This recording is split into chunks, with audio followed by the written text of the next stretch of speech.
Some of you might be thinking, did Deacon Jay read the right gospel? Well, Deacon Jay, according to him, he never makes any mistakes. But now if you ask Candy, his wife, she might have a different story. But no, Deacon Jay kept his perfect track of doing the right thing. This is the right gospel for tonight. And we say, but Father, tonight when we celebrate Jesus celebrating the first Eucharist, the first Mass with disciples, shouldn't the gospel tell us what happened? Well, that's true. That's what we're celebrating tonight. But if you were listening to that second reading from the St. Paul's to the Corinthians, that's what St. Paul reminded the Corinthians as well as reminded us tonight, what Jesus did on that night. And actually, St. Paul's letter to the Corinthians was written much earlier before any of the Gospels were written. See, that was written about 50 AD, and the Gospel of Mark, the first Gospel, was written 20 years later. And John is the last Gospel written, so by the time John writes his Gospel, we have the Gospel of Mark, Matthew, and Luke, which talk about Jesus taking the bread and saying, "This is my body." Taking the cup of wine and saying, "This is my blood. Do this in memory of me." So what John tries to do in his gospel, when he's writing his gospel, and that's almost 70 years after Jesus' death and resurrection, is to remind his community, what does that mean? What does it mean that this is the body of Jesus? This is the blood of Jesus. And the first thing that we're reminded of tonight is that this is what it is. It's not a piece of, wafer, piece of bread, a sip of wine. It's the body and blood of Christ. And you say, how do we know this, Father? Well, Jesus said so. He said, "This is my body, this is my blood." But you say, but Jesus said a lot of things. He didn't mean it, literally. Well, that's true. When Jesus said, "I am the light of the world," he didn't say that he's a light bulb or a flame or anything. But when he said and talked about, "This is my body," and told the people in the Gospel of John, chapter 6, "Unless you eat my flesh and drink my blood, there is no life in you," over and over, John tells us that many of his disciples left him because they could not accept that teaching, because they knew he meant it literally. And Jesus knew why they were leaving, and he turns to his apostles and says, "Are you going to leave me too?" And Peter says, "Lord, where shall we go? You have the words of truth and life." From the beginning of the Christianity, Christians assembled together on Sunday to celebrate the Eucharist because Jesus told them to do it in remembrance of him, to do it as a memorial, not once in a while, but every Sunday. That's why we believe it's the Eucharist. And actually, when Paul writes to the Corinthians, he's not writing to tell them about what Jesus said. He's writing to them to address some abuses they were having in the celebration of the Eucharist. Because those same things continue to happen today. People say, well, 70% of Catholics don't believe it's the real presence. Many times we lost the understanding and the acceptance of what this is all about. So when John writes his gospel, he's not just telling his community, yes, this is the body and blood of Christ, but again, what does that mean truly to us? That Jesus gives us his body and blood because he's calling us to three different things. He's calling us to humility, he's calling us to service, and he's calling us to become his missionary disciples. As I have done for you, you must do for others. It didn't stop with the disciples, but it has continued for 2,000 years following the command of Jesus. So let's look at humility. At the time of Jesus, the only people who could wash other people's feet were only slaves, because it's a very demeaning task to do. So only slaves were given that task to wash their master's feet. And yet Jesus tells them, I am your master and Lord, and yet I'm washing your feet.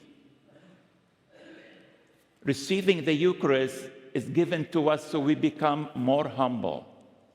Actually, the prayer you say before you come to communion, Lord, I'm not worthy to receive you, this is a prayer of humility.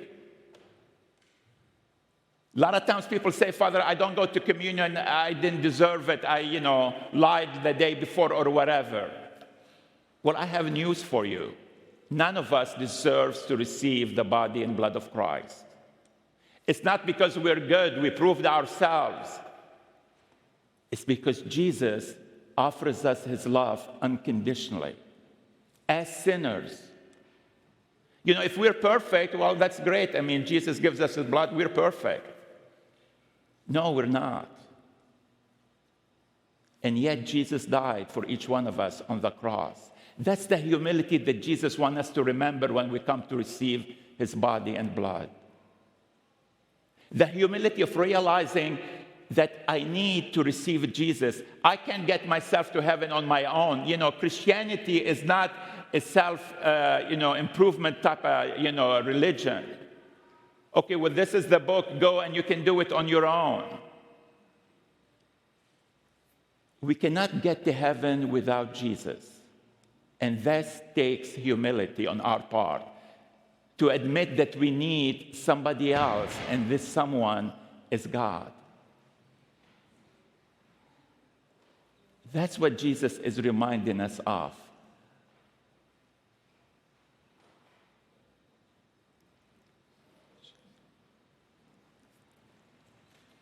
It's the humility to realize I cannot do it alone.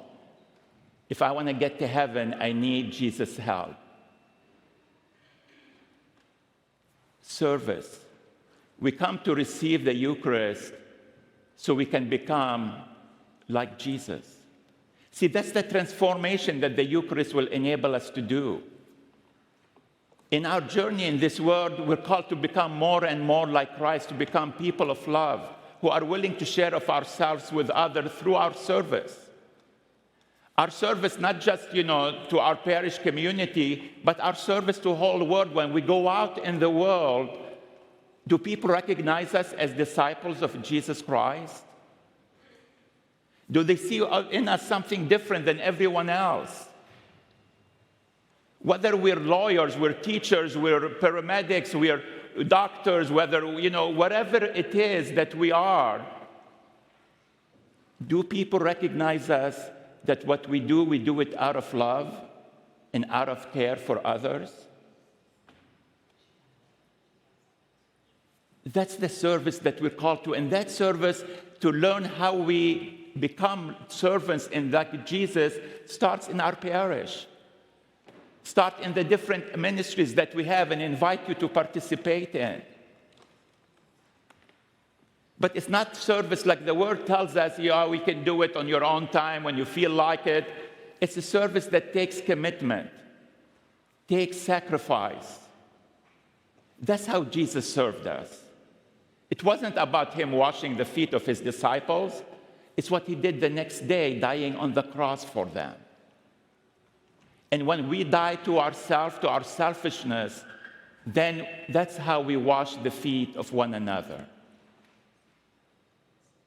When we serve one another in the way of Jesus, that's the true service, that how we witness to our faith, that we truly are disciples of Christ. And then when we do this, and we go out to the world ready to transform the world, then we become Jesus' missionary disciples, carrying his mission, continuing his mission, so the whole world can come to know who Jesus is by our example and our words. That's what this night is all about. It's about remembering that truly what we receive is the body and the blood of Christ, because he said so. And if he lied in this area, then why would we believe anything else he said? If he lied, how can he be God? Then we have no reason for being here tonight or any night or any day. We're here to remember that the purpose of the Eucharist is to transform us, because we are humble enough to recognize that we need God and we're not worthy to receive the body and the blood of God, Christ. But Jesus offers it freely to us. We are here tonight to remember we're called to serve one another. And that's why at the washing of the feet, myself and Father Andrew will wash the first person's feet, and then that person will wash the next person's feet. And maybe when you go home tonight, maybe in your family, you need to do some washing of feet.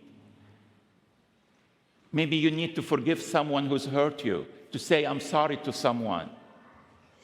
Maybe to do more around the house or around work or whatever it is. That's all meant to go out to the world, not just for us to do it here in church.